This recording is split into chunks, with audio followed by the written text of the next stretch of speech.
He made millions fall in love with a surgeon they never wanted to leave, and in his final chapter, he gave the world something far more lasting than a character. Eric Dane, the actor who spent years charming audiences as the irresistibly handsome Dr. Mark Sloan on ABC's beloved medical drama Grey's Anatomy, died on Thursday afternoon at the age of 53.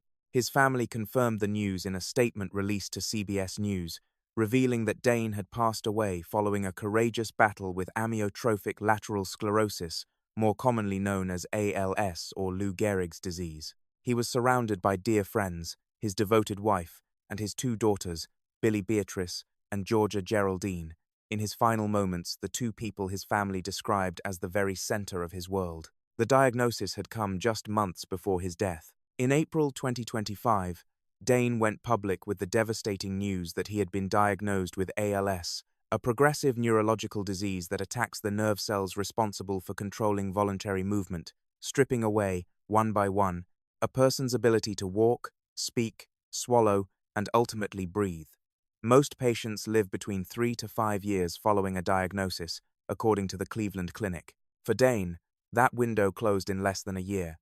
He was 53 years old.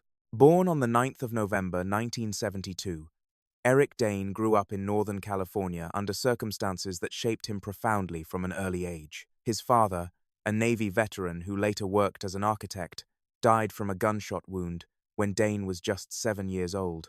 Despite that early loss, or perhaps because of it, Dane carried a resilience throughout his life that would define not only his career, but his final months on Earth. After graduating high school, he packed up and moved to Los Angeles with one goal in mind: to act. The early years were slow, filled with guest spots on shows like Saved by the Bell and Married, with children, and a single season on the short-lived medical drama Gideon's Crossing.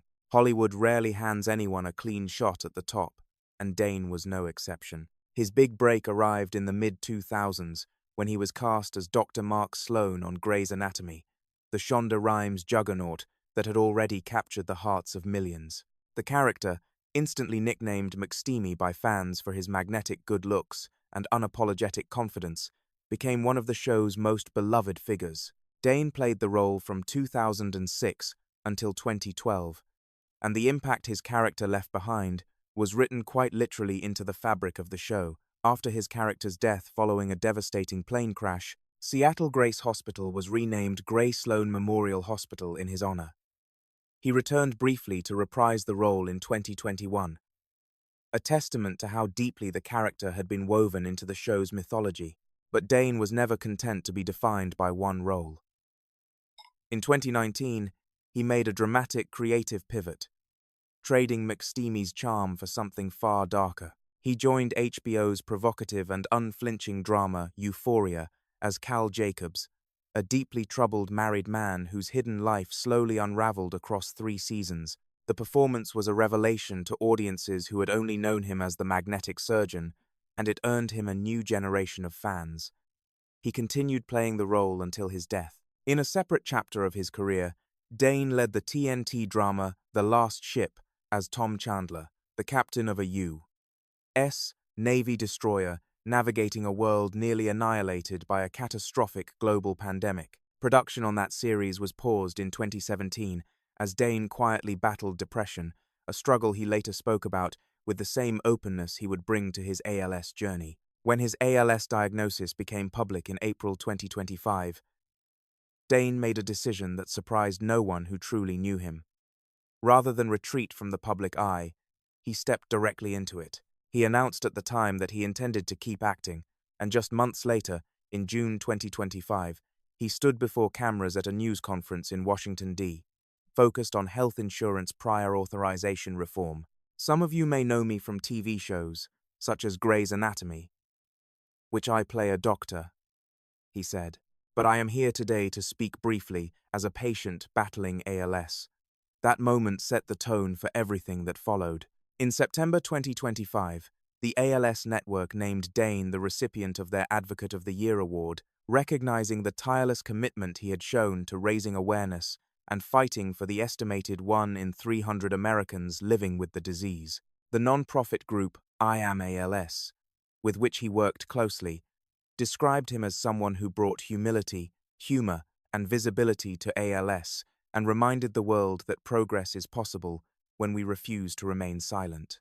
In December 2025, speaking at a virtual panel, Dane reflected on why he refused to keep his battle private. "It is imperative that I share my journey with as many people as I can," he said, "because I don't feel like my life is about me anymore." Those words captured something essential about who Eric Dane had become, a man who, faced with an incurable disease, chose to spend whatever time he had left in service of others. His personal life carried its own kind of complexity and tenderness. Dane married actress Rebecca Gayheart in 2004, and together they had 2 daughters. The couple separated in September 2017, and Gayheart filed for divorce in 2018, though she later moved to dismiss the petition. In a December essay for New York Magazine's The Cut, written in the shadow of his diagnosis, Gayheart described their bond as a very complicated relationship, one that's confusing for people, adding that they never officially divorced, lived separately, and dated other people, yet remained deeply intertwined. Whatever the label, Gayheart was by his side at the end. Reactions to his passing poured in swiftly from across the entertainment world. ABC and 20th Television, the production company behind Grey's Anatomy, said in a statement that his remarkable talent and unforgettable presence left a lasting impact on audiences around the world, and his courage and grace during his battle with ALS inspired so many. HBO called him incredibly talented and expressed gratitude that the network had been able to work with him across 3 seasons of Euphoria. Sam Levinson, the creator of that series, was more personal in his grief. "Working with him was an honor. Being his friend was a gift," Levinson said. "May his memory be for a blessing." The ALS Association echoed that sentiment, noting that in his final months, Dane didn't just fight for himself, he fought for everyone living with ALS and their loved ones. One final project will carry his voice beyond his death. A memoir titled Book of Days, A Memoir in Moments, is scheduled for release in late 2026 through the Open Field, Maria Shriver's imprint at Penguin Random House. The book promises to cover key moments in Dane's life, from his first day on the set of Grey's Anatomy to the births of his daughters and the moment he learned he had ALS. In a statement about the book, Dane articulated something quietly profound.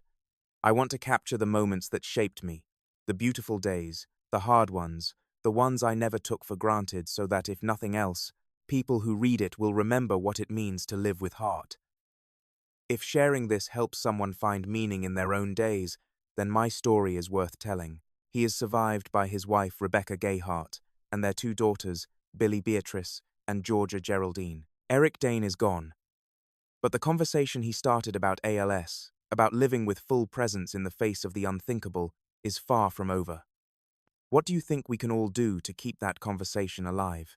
Drop your thoughts in the comments below, and if stories like this one matter to you, make sure to like, subscribe, and share so more people can hear them.